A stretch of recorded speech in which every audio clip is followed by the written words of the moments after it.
Good morning, guys. So what have we been learning about in social studies the last few weeks? Good job, Pearl Harbor. So in World War II, so I want you to just kind of tell me some main things, anything about World War II. It can be key facts, it can be events, it can be anything that you can think of right off the top of your head. Good job, yes. Great, yes, very good. Did we enter World War I originally? No, okay, yes. Good job. What caused us to enter World War II? Why did we decide to go from neutral into actually going into it? Great, Pearl Harbor. Okay, so today we're going to we've learned a lot about Pearl Harbor, but we're going to focus mainly on Pearl Harbor. And so to start off, we are going to watch a brain pop video really quickly about Pearl Harbor. We have not actually watched this video, so we are going to watch it and then we're going to do the quiz afterwards. So make sure you're paying attention, okay? So I want you to sit quietly and not talk and just watch as we watch the video, okay?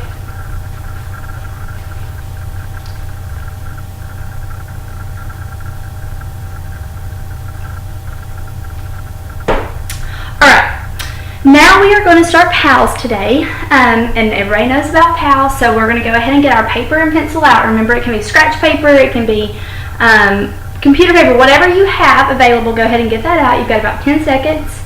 Go ahead and get your pencils out.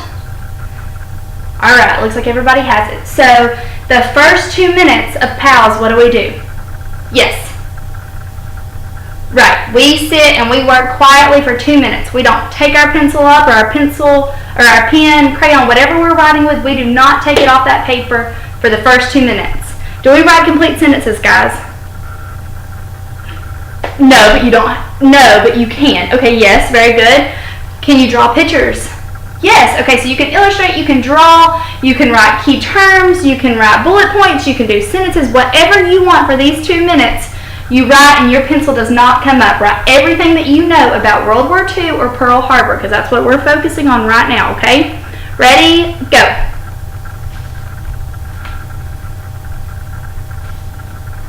Remember to not stop until the timer goes off. Quickly, quickly. Write everything you know. Think about people, places, key terms, events that happened.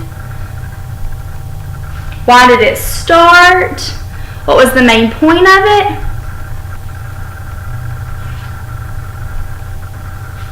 Work, work, work. Put your pencil down. Good job. Alright, timer went off. Pencils down. Stop. Okay. Now the next 2 minutes, what are you going to do? Yes. You're going to find a partner. Very good. So you're going to go find a partner, and now what are you going to do? The exact same thing. Good job. You're going to share your ideas and steal your ideas. You're going to swap and trade.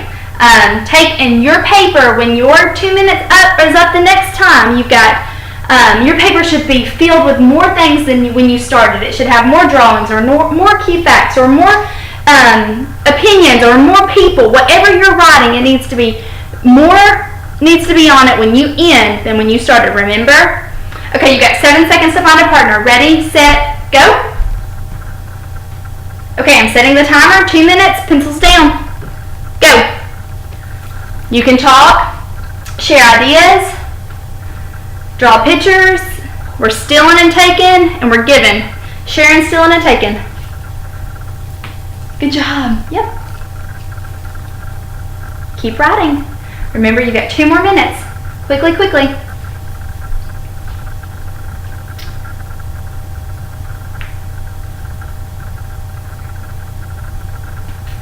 Alright, pencils down. Alright, now what are you going to do? Find a new partner and do the exact same thing. Remember, it cannot be the partner you were just with. You've got 7 seconds to find a new partner. 3, 2, 1. Okay, now your paper needs to have more on it than it did when you started with your last partner. Ready, set, go. Keep writing, key terms, steal, trade, borrow. You can draw pictures, you can write. Remember, just keep writing. World War II, Pearl Harbor, key events, people. Think of your people, guys.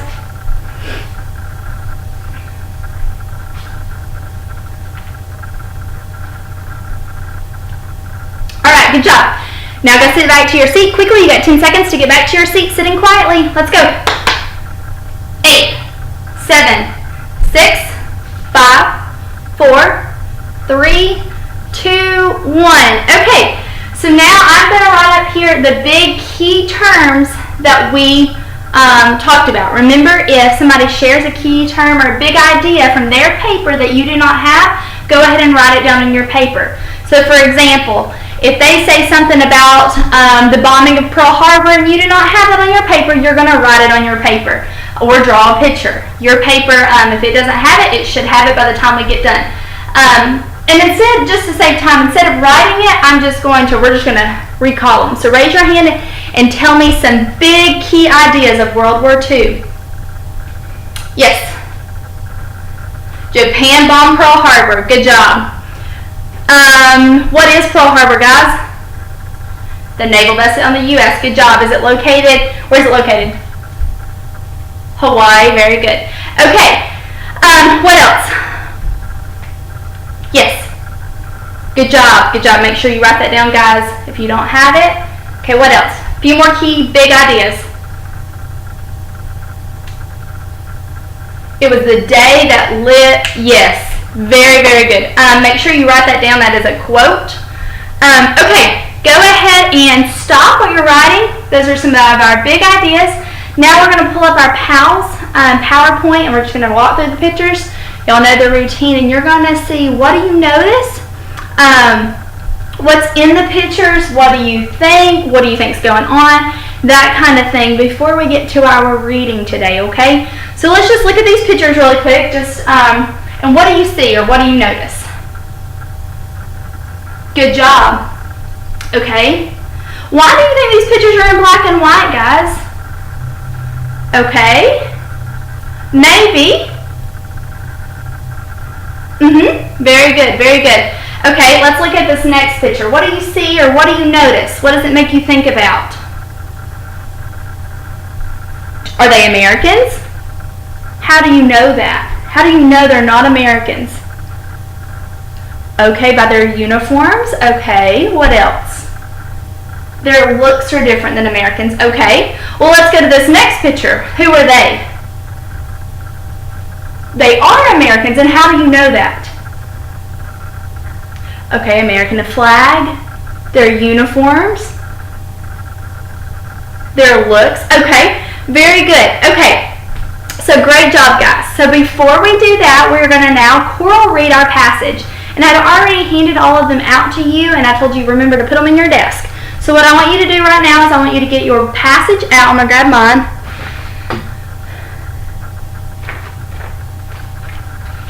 Okay, so today we're reading about Pearl Harbor, and we're going to do an eyewitness account from Pearl Harbor. What does eyewitness mean? It's a first-hand account. Somebody, they saw it with their own eyes, they witnessed it, and they were a part of it. Okay, very good. So that's what we're going to read about today, and then we're going to choral read. So does choral read mean that you yell and scream and look around the room? No, very good. Okay, so what do we do when we choral read? We follow along. We can either follow along with our finger, with just our eyes, or you can take your line guide or another paper, remember, and go down line by line. So, do we read louder than one another? No, we just read at our normal rate, and if we don't know a word, remember, we skip over it and we keep reading. So, I'm reading with you. What I want you to do is put your finger on the title. We're going to read the title, the author, and then we're going to read all the way down. We will read headings and everything. Okay, guys? Ready, set, go. The Attack on Pearl Harbor, an eyewitness account by George MacDonald. The first hint of trouble. This is editor's note. This account was written by George MacDonald, whose father was Joseph MacDonald, a soldier who saw Pearl Harbor attack up close. This is his story. My father, Joseph P. MacDonald, was in the Army stationed in the Information Center at Fort Schaefer, Hawaii. His story or variations of it have been told in many books, movies, including The Day of Infamy by Walter Lord, A Dawn We Slept by George Prange, and Donald Goldstein in the movie Tora Tora Tora, Tora and the movie Pearl Harbor. Private Joseph McDonald started his shift at 5 p.m. on December 6, 1941. The information center was connected with the 5 radar sites from various locations in Oahu. The people at the center had been on alerts for a few weeks. The rumor was the alert was called because the Japanese Navy could not be located. The alert was canceled just before December 7th. Joseph McDonald manned the switchboard at 6 p.m. Most of the time he was alone. At 4 a.m., December 7th, the plotters, men who tacked things that showed up on the radar, entered the information center. The radar were open between 7 a.m. between 4 a.m. and 7 a.m. General Short thought that it was most likely time that an attack would take place. The center had a large table with a map of Hawaii. The plotters would move arrows on the table to designate planes picked up by the radar sites. The radar sites had direct lines to the plotters. At 7 a.m., the plotters exited the information center and headed for breakfast. Joseph McDonald's orders were scheduled until 6 a.m. December 7th was Sunday, and Joseph stayed on duty until his replacement ate breakfast at 7 a.m. Joseph thought he was in the center alone. Shortly after 7 a.m., the switchboard buzzed. He inserted the plug into the phone and answered. It was the Northern Radar Station at Apana. An excited voice that he could hardly hear asked if the plotters were still around. McDonald said no. The voice from the Apana said, "There are a large number of planes coming in from north 3 points east." Joseph replied, "I'm not sure what to do. There is nobody here." At that point, the connection was broken. Private George Elliott made his call. Why won't they listen? McDonald looked at the clock to the time the message and saw a lieutenant from the Air Corps sitting at the plotting table. He walked in and said, "I just received a call from 6QN upon a reporting a large number of planes coming from the north 3 points east." The lieutenant said that there was nothing to get excited about. McDonald returned to the switchboard and called the man back to Apana radar unit. McDonald replayed the lieutenant back lack of concern. The voice at Apana was coming in stronger now. He recognized the voice as his friend Joseph Lockard. Private Lockard was excited and stated that a large number of planes were headed fast towards Oahu. "Hey Mac, there is a heck of a big flight of planes coming in and the whole scope is covered," he said. McDonald told Lockard to hold on. McDonald, infected by his friend's excitement, again returning to the plotting table. McDonald said, "Sir, this is the first call that I've ever received like this. This sounds serious. Do you think we ought to do something about it? Shall I call back the plotters?" The lieutenant said that it was probably a flight from the States. Private Lockard asked to talk directly to the lieutenant. The lieutenant looked at his phone and my father could hear, "Well, don't worry about it." After the lieutenant got off the phone, Joseph McDonald asked if he could recall the plotters or call Wheeler Field. The lieutenant replied, "Don't worry about it." McDonald was sure that it was serious. He knew that the lieutenant was inexperienced with the information center's operations because he was only his second day there. McDonald was pretty sure that it was serious. A number of times he grabbed the line for Wheeler Field. McDonald then thought that he could be court-martialed for going around the lieutenant. Who would listen to a private anyways? At about 7:45, McDonald's replacement arrived. My father was exhausted after working more than 14 hours, yet the communication of Apana kept gnawing at him. He thought he would call Wheeler from the orderly tent. He passed by the orderly tent and saw the sergeant using the phone. He returned to his tent to tell his tent mate, Private Richard Schimmel, "Shim, the Japs are coming." McDonald sat on his bunk and recounted the call from Apana radar. A few minutes later, they could hear the drone of planes. Their tent was a hill overlooking Pearl Harbor. Finally, they could see the planes coming over. The attack. There were a lot of them, and they seemed to play follow the leader. They were flying in single file. Finally, the lead plane dived, and the other planes followed. They could hear the loud roar of explosions and black smoke.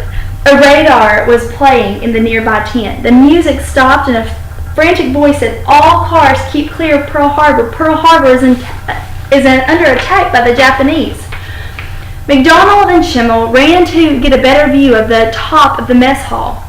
They could see planes diving on Pearl Harbor and Hickman Field. The explosions kept getting worse. Everybody was stunned. Some guys were running out of their tents with their pants half down and some no pants at all. Everybody seemed to be running in different directions. Confusion ruled as the torpedo planes flew overhead. The planes were so low that some people threw stones at them. All the ammunition was locked up. The rocks became their only weapon.